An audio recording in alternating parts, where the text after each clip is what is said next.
Hello, welcome to Fans of Fandom. I'm your host, Dr. Eric Wesselman, psychologist, professor, and full-time nerd. On this show, I have deep dive conversations with cool people about things that we're fans of. If you're joining us, chances are you're a fan too. Welcome aboard. This series is called Inside the Cosplay. I'm a fan of cosplay, specifically cosplayers. For some, it's a hobby. Then there are those for whom it's a profession. And for others, it's a way of life. Now, regardless of their motivation, I love watching cosplayers do their thing. Their passion, their dedication, their creativity. They're wearing their fandom. So in this series, I'm going to feature some of the cool cosplay folks I've worked with in the con world. Let's get started. Today, I am joined by my friend and colleague, Dr. Vanessa Hintz, psychologist, therapist, diversity, equity, and inclusion consultant, full-time horror nude, and of course, cosplayer. Yes. So Vanessa, welcome to the show. Thank you for having me. I'm excited to be here. So let's just start off with your cosplay origin story. How did you get into this hobby, passion, way of life? Yeah, interestingly enough, I always thought that cosplay, like you had to be rich to do cosplay, like because you see people with these like extravagant. I remember the first comic convention I ever went to, C2E2 2015. There was someone dressed as Chewbacca, and this person was like, I mean, they were so tall, and I was like, that had to cost like $10,000. I don't even know. But I definitely thought you had to have money to be a cosplayer, and I think being around more cosplayers and going to more conventions really sort of broadened my horizons. And so my first cosplay was actually at San Diego Comic-Con 2022. Actually, it wasn't that long ago, but it was San Diego Comic-Con 2022. I was on a Stranger Things themed panel, and the moderator, our dear friend Dr. Scott Jordan, he said he just invited everybody to come and cosplay. And I was like, all right, I guess I'll make this happen. And Stranger Things is one of those things that I think is easy to do, like a sort of closet cosplay, because you really just need like 80s style garb, which now you can buy anywhere, right? Like this, it's coming back in style. And so I remember on that panel, everybody was in cosplay, like everybody. And it was just so phenomenal, the way that people responded to us, the pictures that we took. And I remember feeling very, it almost like took the experience up another level. I remember after the panel walking around and a group of young girls, they said, oh my God, 11. Like I was dressed as 11 from season 3. And I remember I almost cried. I was like, oh my God, this is so beautiful. And so from then on, I was like, any convention I go to, like I always try to do like a themed cosplay. Just because again, it just makes it more fun. So when they noticed your cosplay, did you then take pictures with them, or was it just a quick exchange? It was a quick exchange because at San Diego Comic-Con, it's like standing in a throng of people, and we were like standing on the corner, and it was kind of just like a walk by, like, oh my gosh. And I remember our other dear friend Victor was with me, and he was like, see, that's what it's all about. And that just touched my soul. And it was amazing. But I know that when we did Stranger Things cosplay at Boston Fan Expo last year, I think they actually did a cosplay meetup for people who were dressed in Stranger Things cosplay, and it was so, those pictures are amazing. There was someone that was dressed as Vecna, like it was off the chain. So I love this. It touched your soul. Can you tell me a little bit more about the feels that you had in that one moment? You know, whether it's that brief walk by or the staged pictures. What is it sort of? What needs does it fulfill when you have those interactions? Yeah, I would say, like going to conventions, I think just being in fandom spaces, there's such a like that is what refills my cup. Like when I go to comic conventions, when I go to Fan Expo, when I go to anything, like I'm paying to do that because I feel like what I'm getting back is not only sort of brand exposure, whatever, but also sort of intrinsic. There's an intrinsic value, which is um the things that I love so much, right? Stranger Things, scary movies, Black Panther, whatever it is, right? Supernatural. To be in community with people who love it as much as you do and don't look at you sideways when you're like quoting it every 2 seconds, like there is again something that is intrinsic, that is felt. It's a joy, it's a community, it's a connection that is felt. And in that 30 seconds, when that child walked past me and said, "Oh my gosh, 11," that was something that was like it's like intangible, but I felt it. I'm sure they felt it as well. And so I think it those are the feels that I think not only just being at fandom communities gives, but again, I think cosplay takes it to a different level because nobody ever asks you your name. They're not like, "Oh, what's your name?" It's like, "Oh, there's 11. Oh, there's what whoever," and it's just fine. Like it's totally fine. Like as long as you don't touch me without asking, we're cool. But you know what I'm saying? It's totally fine. It's again, it's just sort of like a community, a sense of community that I think we don't often feel otherwise. Yeah, I love that this sort of circling around the idea of intangibility, but of use the term intrinsic value, right?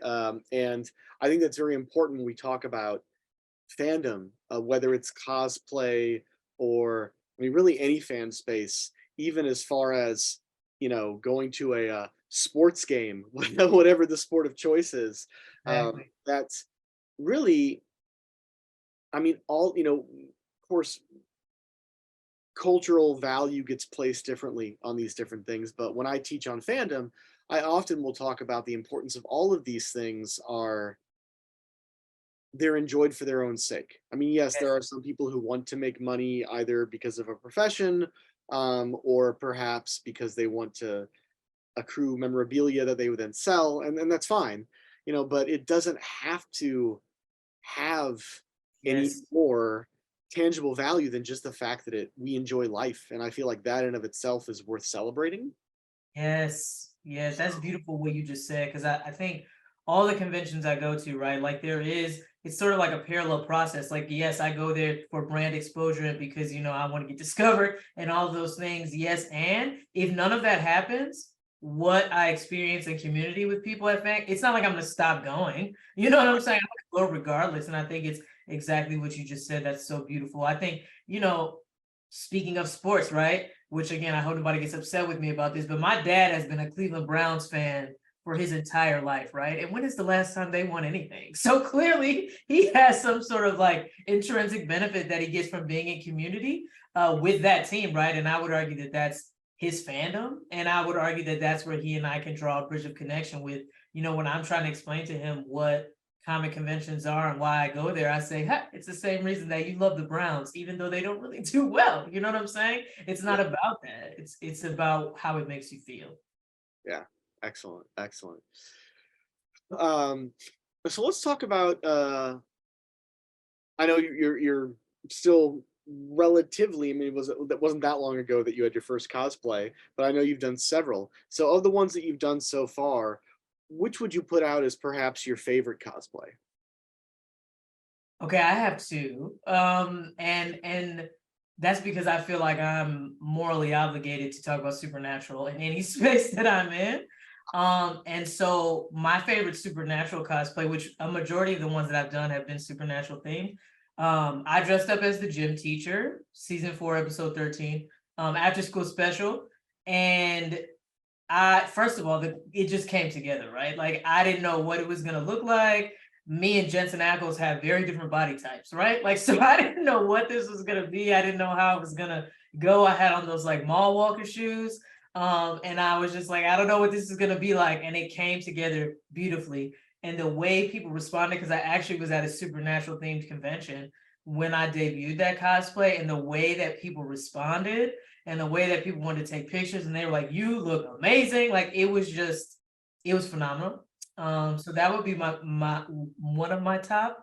The other would be Harley Quinn, because that costume too very much it just came together. Like I didn't know because again, me and Margot Robbie look very different, right? And so I didn't know what it was gonna be like. I didn't know how it was gonna come together. Harley Quinn also has like an attitude that I feel like there's one picture that I got that I feel like I captured that attitude. And so that cosplay I did at WonderCon this past March. And I actually gave a whole presentation dressed as Harley Quinn. It was like an academic presentation. That was one of the proudest moments I've had, like as a doctoral level professional, is that I was standing in front of these people as authentically myself, Mm. spitting all of this knowledge, right? Like what I looked like did not negate what I was saying because of the space that I was in. That is what I think fandom communities can do. We were at an academic conference that was housed in this comic convention, and I was standing in front of all these people with these small little shorts on with this bat, right? Like dressed as Harley Quinn, and it was amazing. It was absolutely amazing. Excellent. You're integrating various aspects of your identity, right? And showing that they all can coexist.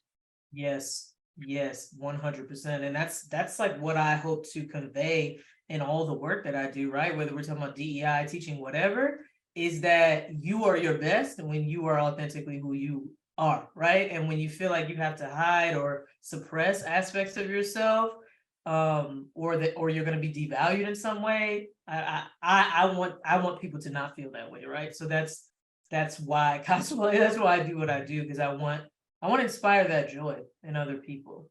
Mhm. Yeah, yeah, joy. I think just that's such a wonderful word, right, to Mhm. describe, you know,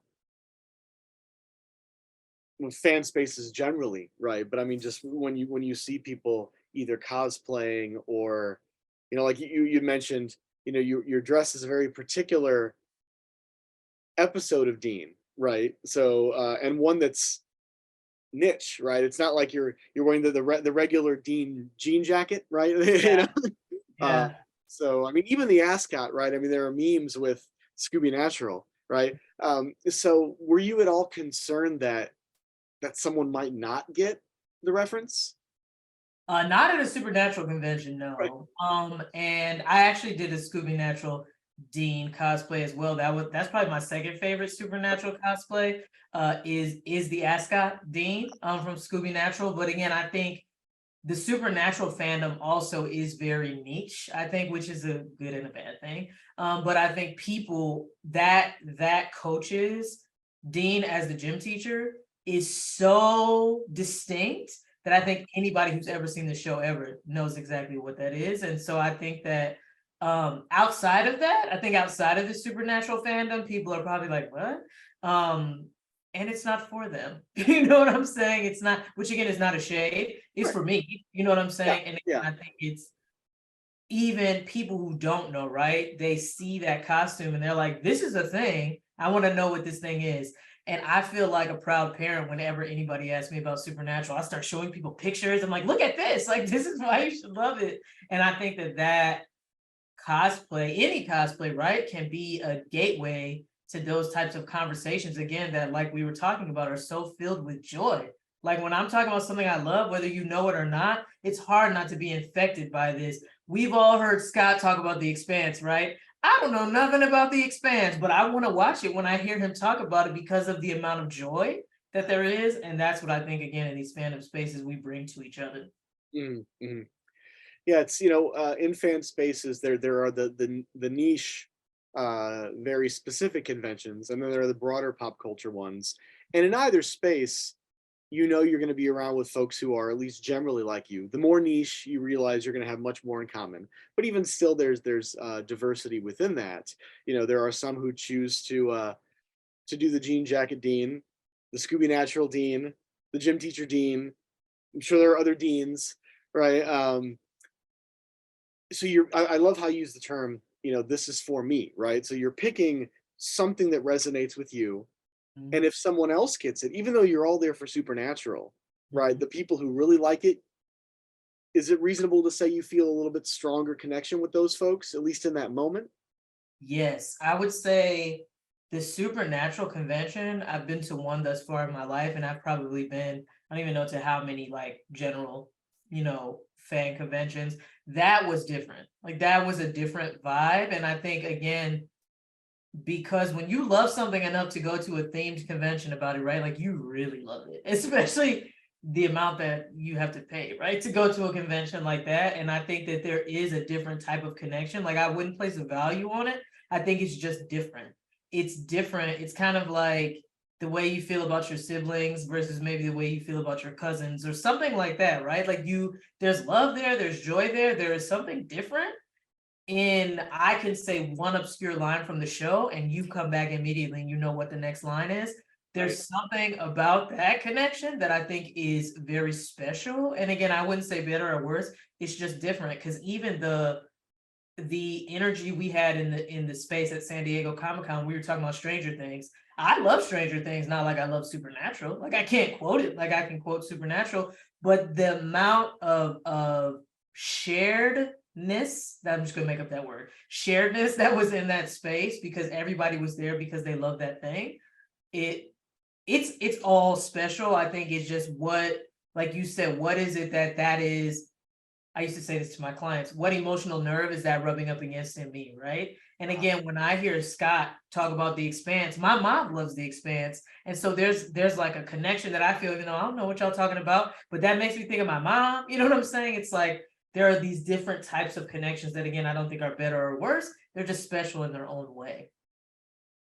So you've referenced our colleague Dr. Scott Jordan a little bit.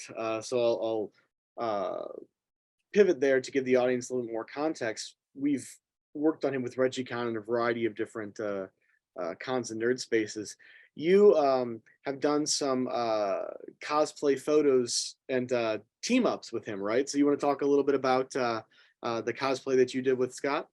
Yes. So in addition to Stranger Things, Scott doesn't mean Dr. Brenner. And I was doing 11. So there's a like a dynamic there that we're not gonna go in because this conversation is not about Stranger Things. That's like a whole other shenanigan that we would talk about. But one of my most favorite sort of tandem cosplays that we did was recently. We did Jessica Jones and the Purple Man, which the reason that I love Jessica Jones is because of Dr. Scott Jordan, right? Like I never would have read Jessica Jones. I never would have fell in love with her the way that I did, right? And Jessica Jones is an easy cosplay. That's absolutely a closet cosplay, right? Like you need a leather jacket. That's what you need, right? And so we got some really gnarly photos of that Jessica Jones Purple Man cosplay. I remember we were walking out of the venue at WonderCon this year, and it just so happens that the lights in the fountain were purple. And I said, we have to take a picture. This is meant, like the universe meant for us to take this photo. And luckily, someone we knew that was a professional photographer was there to take a picture, and the rest is history. We have some amazing photos. But again, I think that adds an air of it's just different. Like it makes the cosplay different when we're doing it as a group or as a team. As I mentioned, we had that whole Stranger Things. There were, I think, 7 or 8 of us on that panel that were all dressed as different Stranger Things characters. And I think it just makes it more fun. It makes it feel like we're in a play or it's Halloween, whatever. It's super. It's awesome. So I think we've probably sort of circled around some different themes, but I want to put a pin in it. As you've sort of been in the cosplay space a little bit more, what do you feel are sort of the biggest strengths of the cosplay community as you've experienced them? One thing that I would say is I think that people who are like really about that life, that are like professional cosplayers, like shout out to Levi Cosplay, some of the nicest people that I've ever met, and also very willing to share their knowledge and skills with others, right? Like I feel like from my experience, the cosplay community is about shared knowledge, right? So if you want to know how did you do your hair like this, or how did you get that to stay there, or how did you make that, right? Like I don't feel like people are holding those secrets close to the vest. I think that it truly is. I think, and again, this is from my experience. It has been a community of shared knowledge, and I think that is beautiful because I just think about all the young people that are coming up, right? And we know that children can be cruel, right? And if you have sort of a cosplay interest, but nobody around you does, and you can open yourself up to this like virtual community or this fandom community and get that validation, get that affirmation, get that knowledge. I think that is it's just so beautiful. And then again, I think that of all the professional cosplayers that I've interacted with, again, they are absolutely willing to share all of their knowledge with you. Like it's not like this is my thing, you can't have it. Like I haven't experienced that in the community. Where are some areas that you would like to see, the cosplay community, at least as you've experienced it, grow to go from here? it's interesting because I think, and this comes from my perspective as like a DEI professional, I think people still don't know how to navigate, like if they want to dress as a character who doesn't look like them, maybe someone who identifies as a different gender, maybe someone who is of a different race. Like people don't know how to navigate that. And like rightfully so. Like I would want you to take a pause for the cause, right? And I want us to be able to have critical conversations about that so that we can grow from it, right? Like I don't want there to be like a hard and fast rule like, Eric, you could never cosplay someone who's not white. Like, yes, you can. There's a way to do that that's respectful, and there's a way to do that that we absolutely should not be doing. But if we never talk about it, how do we work those things out? And so I think that there are a number of cosplay groups that I'm aware of that are specifically for people who cosplay while Black or people who cosplay, you know what I'm saying? And again, I think that those can be very insular. And so, how can we have conversations across the community about these things, right? Because I know how I would feel if I saw somebody, first of all, in blackface. Like that's just like weird, no. And again, we need to be able to have those conversations about that so that it can be a space of learning and not necessarily a place of shame. And I think that the state that our society is in right now, people are so worried about being shamed that they're kind of like almost they don't do anything, right? And that just keeps us in a sort of stagnant place. So I think that fandom communities, I think cosplay communities already have they already have the infrastructure, right? Like how do we then have these types of critical conversations about, again, that aspect of cosplay? I think also the aspect of cosplay of like it can be very expensive, and so if you don't have money like that or whatever, how can you still live your best life and do what you need to do? And again, I think these are conversations that maybe need to be had more frequently and again more openly and in the spirit of learning, not in the spirit of shaming. Mm-hmm.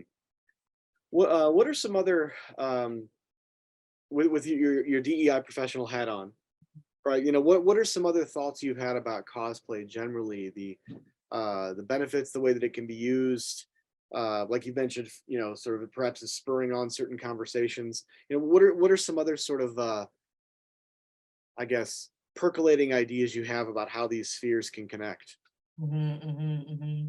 Yeah, I think similar to what we talk about sort of clinically, right? When we talk about using popular culture clinically, like in therapy or, to connect with young people or to connect with anybody really. But I think that there's a space there for cosplay as well. And so if I feel very different, right? Like when I'm cosplaying, that's not good, bad, or whatever. It is something worth exploring, right? Like if you feel free, right, when you're cosplaying versus when you are yourself and you feel like you don't have that same freedom, that's something worth exploring. Again, that's not good, bad, or whatever. It's just something worth exploring. And so I think from a DEI perspective, because again, cosplay is something we elect to do, right? Like who I'm going to cosplay is who I choose, right? I'm not going to be forced to cosplay something I don't want to, right? And so I think there is a conversation to be had there about what it is that we value about that character, what it is that we value about cosplay, and this idea of valuing and all of that is absolutely a DEI type of thing, right? And so I think that there is space there to really explore those things with people to get them to um, feel more. I don't want to say sure. I don't. That's not the right word. But feel more aligned with who they are, right? Like there's a reason you chose to do this. There's a reason that what is that thing? And this is me speaking like a therapist too. But again, I think that those things are important, and I think again, cosplay, it's easier to talk about that with a medium. Like cosplay is a medium that we can talk about all of these things versus me asking you like, what is it that you value? But you know what I'm saying? Like that's different. And so I think that again, there's a space, whether it is in the community, whether it's us with our loved ones, whether it's you with your therapist, to have conversations about why you love this thing, and for that to give you insight into not only who you are, but how you value yourself and others. Mm. Yeah, there's the intrapersonal aspect to this, right? Picking a character. Uh, what is it about that character that resonates with you as who you are? Perhaps who do you want to be? Right there's some self exploration, perhaps. All of these things could exist in that decision, but there's also the how you relate to others, right? There's the interpersonal nature, right? There's the community, but yeah, so it's one does not cosplay alone. Yes, yes, 100% yes. And again, I think that valuing, because I think sometimes people want to reduce like DEI to these very discrete parts, right? Like race, sexual orientation, gender diversity, all these different things. To me, at its core, DEI is about valuing. Like, how do you value how do you value these different discrete aspects, right? And so I think that to the point that you just made, there's a conversation to be had there about valuing. Do you value yourself more when you're in cosplay? And if so, that's something to be explored, right? Because again, that's not good, bad, or otherwise, just something to be explored. Do you value other people like that Chewbacca I saw at C2E2 2015? I was like, damn, you know what I'm saying? Like, and was I placing more value on that person versus someone who came like with a cardboard box? And if I am, what does that say about me? And again, how I treat other people, which again is not good, better, otherwise, just something to be mindful of. Be mindful of. Yeah, because I say this now sort of as an outsider. I cosplayed maybe the amount of times I've cosplayed I can count on one hand, and I more come at this from sort of as someone who loves fandom and loves to just kind of observe and appreciate the dynamics of different communities and the efforts that people put in, the joy that they experience. Um, there is some tension sometimes in some aspects of cosplay where there's like, for example, uh, you mentioned it can be expensive, right? And uh, accuracy, for example, and some people talk about whether or not it's handmade versus bought. Well, each of those require certain resources, whether they be time, money, materials, etc. And as you noted, some folks may not have that.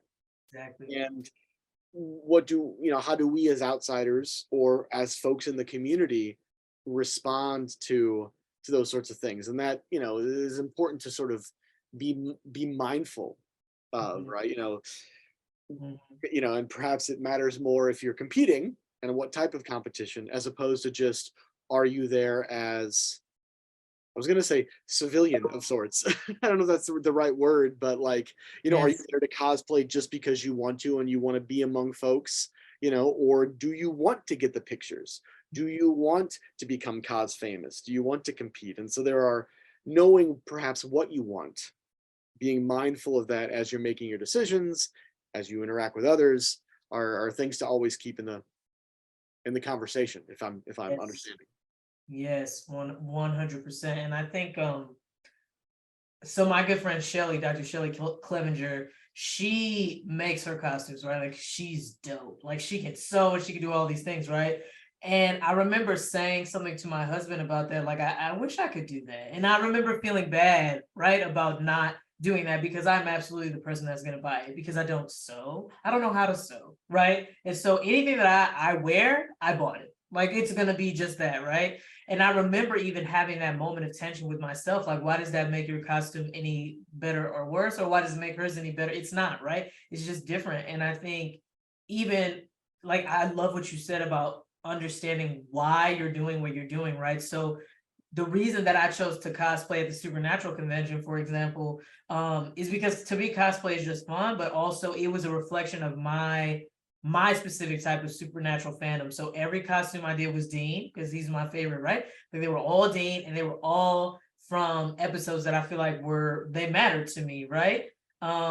Whereas in other instances, like at the Stranger Things cosplay, right? Like, I did that because I was like, I'm about to be on theme. You know what I'm saying? Like, we're talking about Stranger Things, this is gonna be on theme.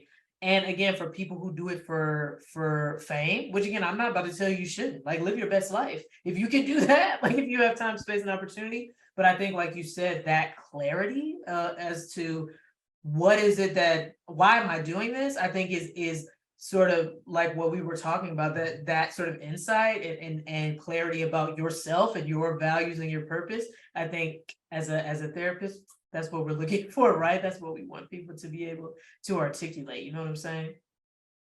Moving away from cosplay slightly, what are some things that you're a fan of that people might not expect? Um, Interesting. So, So my favorite movie of all time, I can't believe I'm gonna say this out loud, is Cry Baby with Johnny Depp. I think it's from like 1990 or something like Yeah. that. But literally, like I love movies that I can sing along to, and that is legit. Like that movie is so campy, right? Like it's so over the top. Yeah. And I love it so much, even though there are so many issues with it, right? Like now as a DEI professional, like I like cringe a little bit. I'm like, you cannot watch this, but I love it so much. And I think secretly, like, if I could wave a magic wand and be anything, I would want to be like a Broadway performer because I think the ability to sing, dance, and act at the same time. Now, I don't watch Broadway plays because I don't have the patience. But I just like secretly, I like enjoy things like that, like watching people sing, dance, and do all of these things. And I think it's because that has and will forever be my most favorite movie of all time. Like Cry Baby, 1990, Johnny Depp, Ricky Lake. Oh my God, it was just such a mess, but I love it. I loved It it. was And I feel like, John Waters directed that, I think. yes. And he Yeah. also did Serial Mom, Yep. which is an Yeah. amazing movie. A gem, a gem. Yes. No, I think I love all those points you made. I think it's, when we talk, and I think it's important to sort of revisit this. We talk about looking back on films that we have nostalgia for, right? Mhm. It is important to be able to say yes and, right? There are the Mhm. things we love about it. There are the things that capture a particular point in time, which now in retrospect we realize, nah, there are some problematic things here, and that's okay. I think to have that conversation, right? I mean, and to be able to use that as a not just self reflection, but as a teaching moment discussion. I will show films when I teach psychology and film that are older and have problematic depictions, and I, rather than censor that or pretend it's not there, I feel like that's a Yes. good moment to say, well, this is how culture evolves and our values evolve, right? Mhm. And Mhm. so, and to allow for the nuances of those conversations. So uh And this, I mean, we don't have time for this today, but a whole other conversation is, can we separate the artist from the art when yeah, we have, I think of the Josh Whedons, the J.K. Rowlings of the world, like, can we right, separate them from their art? And again, some people will say absolutely not because it's capitalist society, like we're supporting them. And then other people will say, no, that is ours now. I think particularly the conversation around Harry Potter, right? And so, which that's a whole other conversation for a different day, but I think that too, and when you talk about nostalgia, I think that there's a space there to talk about, can I separate the artist from the art? Can I be nostalgic for the art and the artist can kick rocks because they're not a nice person, right? Like I right. think that those nuances, and I appreciate what you're doing with your students because I think that those nuances are necessary for us to move forward. If we just pretend like Harry Potter was never a thing because J.K. Rowling is like trash, like that's what it was a thing. There's a whole Yeah. world at Disneyland, isn't it? At Disney or wherever it is, Harry Yep. Potter world, like it's a thing. It's a thing. Well, and when we circle back to cosplay, right? I mean, cosplayers who want to cosplay character from the Harry Potter verse or the Whedon verse or whatever would have to have these conversations, whether they're talking about just the universe generally, or let's say you're within that universe, but a particular actor, right, Yes. plays a character, and now what sort of feels do you have about that? Mhm. And do you then want to play that character? And I guess I sort of feel the same way about that, the same way I feel about when people either say, no, I can't read Harry Potter or watch it again, versus I can. My perspective is you do you and what makes you feel comfortable, right? Because when we Yes. become fans of things, we bring those aspects into our personality, right? When we're talking about nostalgia, we're talking about our memories. And so it's not just the art, it's the art and the interaction it has with our lives. Mhm. Right. And Mhm. and for those folks who for whatever reason cannot separate, and Mhm. they're just like, I can't do it anymore, good on you. I mean, you do you. Don't judge me if I'm gonna still listen to this song Yes. because it reminds me of a particular time in my life. Yeah, so it's as fans in those cognitive dissonance situations, and that's what it is, right? It's a conflict of values, right? We got to figure out how to resolve that tension in the way that is best for us, right? And So Yeah. I guess I sort of am a, you do you, don't judge me, I'm not going to judge you, and we're all going to get through this and deal with Mhm. dissonance as we do.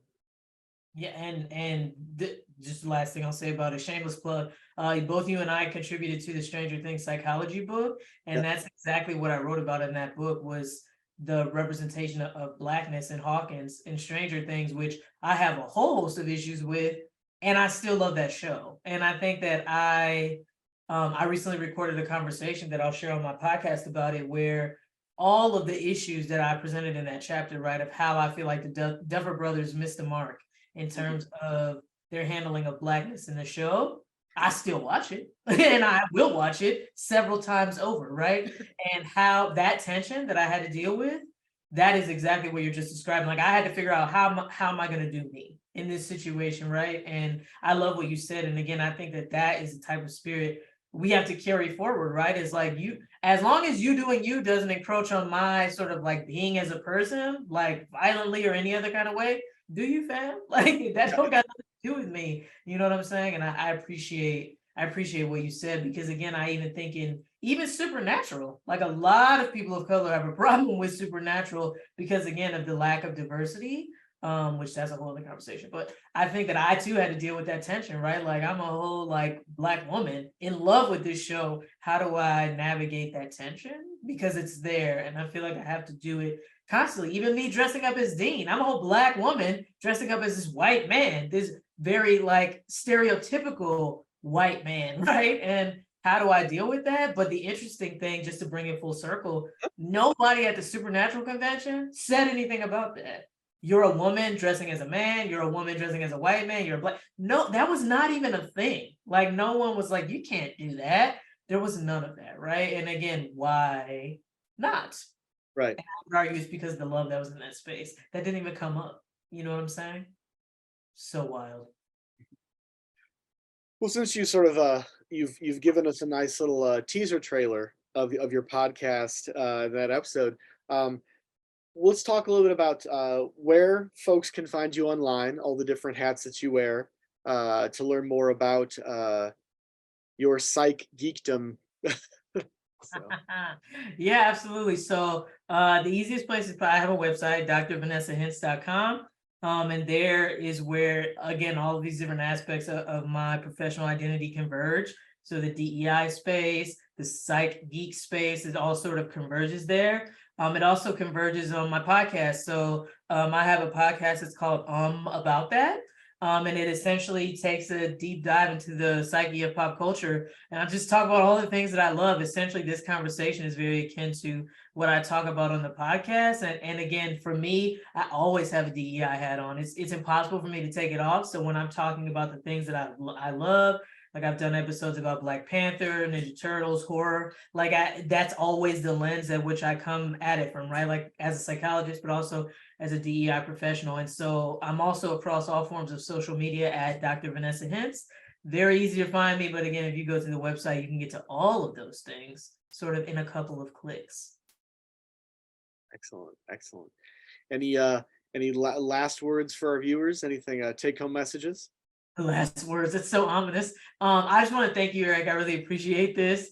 Appreciate the opportunity to have this conversation, particularly for me being someone that's so new to cosplay. I really appreciate the opportunity to add to the conversation and would just share for other folks that like however you cosplay is how you cosplay, right? As Eric just said, do you, and be mindful of how you do you, right? And be ready to confront how doing you may interact with the communities around you, but do you. Like there's no right or wrong way to be. The best way to be is authentic.